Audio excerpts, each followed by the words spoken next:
I never wait upon a giver, he'll deliver like a dealer. To take her higher, higher, fly out the valley and the fire. Take her higher, higher, fly up out the valley and the fire. Train her feet for running, show her every door and how the windows let the sun in. Copy. Y'all think they lying when they say chosen ones love the...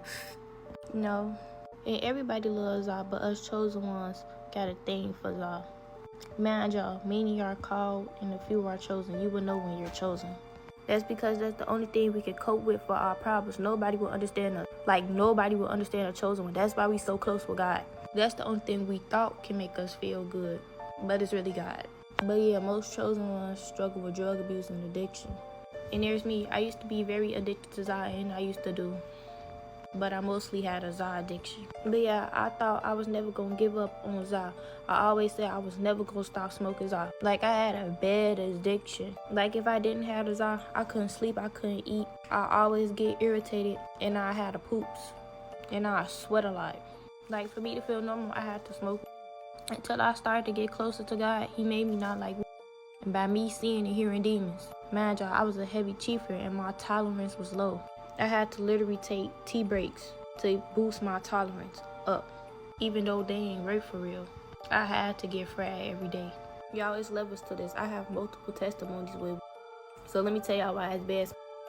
It's called getting high because your mind is illegally going into another realm without protection, so it's easier for demons to access you when you fried.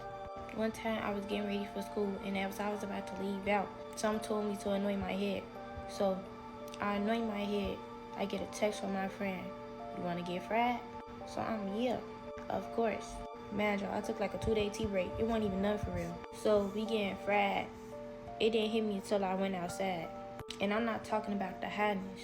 Man, you, every time I'm outside, my friends peep every little thing, like they head be on a swivel. But this time they ain't peep this. And it's also because I can see with my spiritual eyes. But yeah, we at the bus stop, and this man raised down his window halfway. Tell me why his ass was pitch black. So I'm looking, his ass pitch black and he mumbling. Like, what was you trying to do, cast a spell on me? Man, y'all, God told me earlier to anoint my head. And I didn't know that was God because I wasn't as close with him as I am now. And yes, God is your intuition, but that was God. So I go to school, and y'all know Chicago public schools. I didn't notice it was that bad until that day. Mind you, I used to go to one of the top 10 worst schools in Chicago. So I walk in the building, I feel hella negative energy. Like, I was so uncomfortable. Like, walking through the hallways, every class period made me feel so until I wasn't fried no more. But yeah, I just remember that day I was just so ready to go home. And I didn't tell my friends this story until a couple months later. And I feel like they still don't believe me. That's why I ain't telling them the story. Because they can't see spiritually how I see spiritually. I got hella testimonies with Zah. Comment and repost if y'all want a part 2. Because it took me to see and hear demons for me to stop getting high. God also got angry at me when I did it one time. That's another story time to give y'all.